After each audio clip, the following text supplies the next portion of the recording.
Hello, it's me again, the unknown philosopher.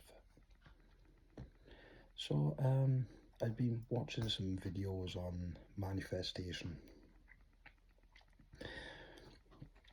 and the gentleman who I've been watching said that there's reasons why it doesn't work. And I kind of realised while he was saying it, I know why it doesn't work. Because no one really knows what they want. If I was to ask you to pick one thing, so let's just say, for example, there was a genie and they only granted you one wish, and you had a lifetime to decide what that wish was.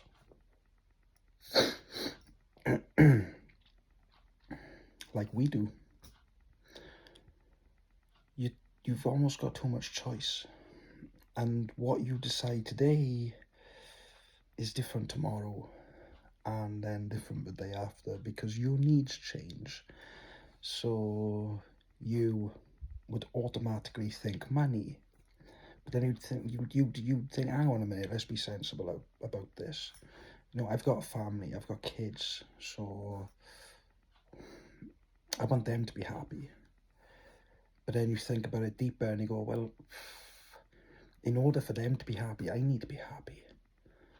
But for me to be happy, I need to have this in my life. And to see how that changes. So for me, I feel like people really do not know what they want. All they know is that they don't have what they want. That's all they know. That's all people know, is they don't have what they want. But they don't know what it is that they do want. You know, humans are very good, aren't they, at saying at saying why things don't work, but not giving solutions to the problem. It's like, it's just the way that we're, do I want to say programmed, or just the way that we react to things. You know, if you're married, you'll probably experience this on a daily basis. Say, well, that's a rubbish idea, that's not going to work. Okay, well, give me an alternative. Well, I don't have one, and that's the thing, isn't it? So I think it's a case of, we tend to know what we don't want, but we don't know what it is that we do want. What is it that we really, really want? Now, I don't give answers to, I just give theories for things, and, you know, I'm not going to tell you this is what you need to do, because let's be honest, whatever it is that you have seen has probably not worked anyway. So, you know, I'm in this with you, we're working this out together, and I think that, like a placebo, it's different things for different people, right? You know, one person can get one thing out of Christianity and another person not, but they get the same thing out of Buddhism. And to each person, it's the truth. And what's true to one person might not be true to another, but it doesn't matter, because it is truth to each person. To be honest with you, that is actually a good example of how you create your own reality, because each of these individuals believe it is truth, but the opposite will not believe it's truth. So the Christian would not believe that that is truth. The Buddhist is not truth, and the Buddhist would not believe that the Christian is truth. But each person will believe that their own truth is true. And while mentioning the word placebo, I just want to put that out there, that so many people say the word placebo followed by the words "it's only."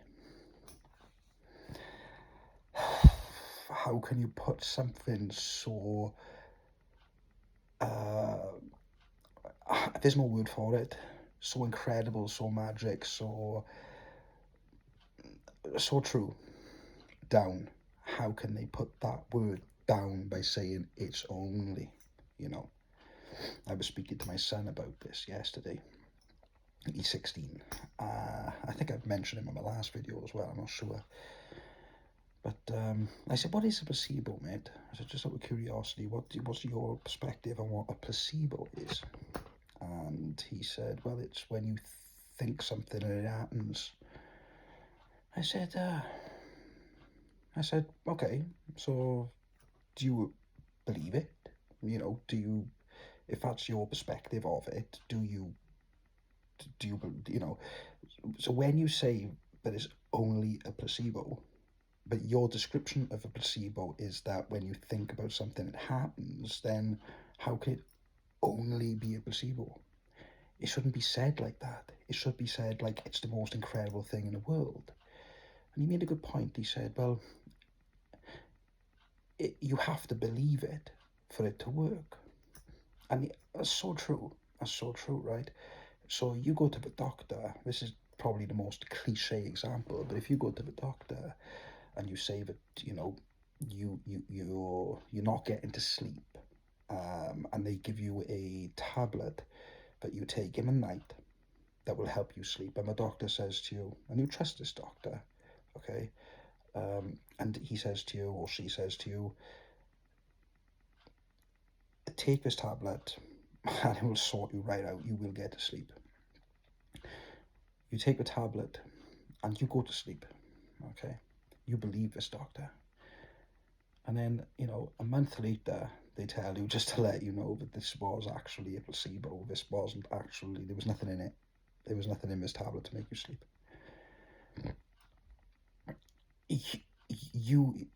That is a placebo, right? And the fact that you thought about it and believed it, and you genuinely believed it, is what made it work. But when somebody you don't trust or don't respect gives you that same information, and there's a seed of doubt, it doesn't work. So if you don't trust yourself or believe in yourself, in the same way there's a seed of doubt. So if you don't trust a person or respect a person who says something to you, and now there's a seed of doubt, in the same way, if you don't trust yourself or respect yourself, there will be a seed of doubt. And that seed of doubt is what will prevent it from working. So, in the situation of I can't get to sleep, you know what you need. It's a tablet to get to sleep. So you go to the doctor gives you a pill. So it's pretty basic stuff. You go to the doctors, you expect them to give you a tablet, they give you a tablet, you go to sleep, okay? Sometimes, not all the time, but maybe the times they can't get to sleep is because they don't believe it's going to work. Even if it is a sleeping tablet, if they still don't believe it's going to work, you don't get to sleep. It's like, oh no, I've taken them before, it's not going to work. And it don't. I've been there myself. It is actually a sleeping tablet, and you still don't get to sleep because you still think I'm not going to be able to, So that seed of doubt is what prevents it from working. But you know what it is that you want. Okay, in that situation, you know what it is that you want, and what you want is to be able to get to sleep. That's what you want. That's the only reason you're there. You went there because you can't get to sleep. What you want is to be able to get to sleep. Okay, that is what you want, right? The reason I'm saying this is because it brings back to the beginning of the conversation when I say a lot of it is down to the fact that we don't know what we want. When you go to the doctor because you can't go to sleep, what you want is to be able to get to sleep. It's just as basic as that. But when it comes to the whole big picture of our lives and what it is that we want in our life, we cannot make that decision. There's almost too much choice. It's like having a big menu and you're looking at it for an hour because you can't decide what it is that you want to eat. There's too much choice. And even when you do pick, I'm in an hour in between about 2 or 3 things. It's hardly ever will you look and go, that's what I want. That is 100% what I want. It doesn't happen like that. And in life, it's an infinite menu.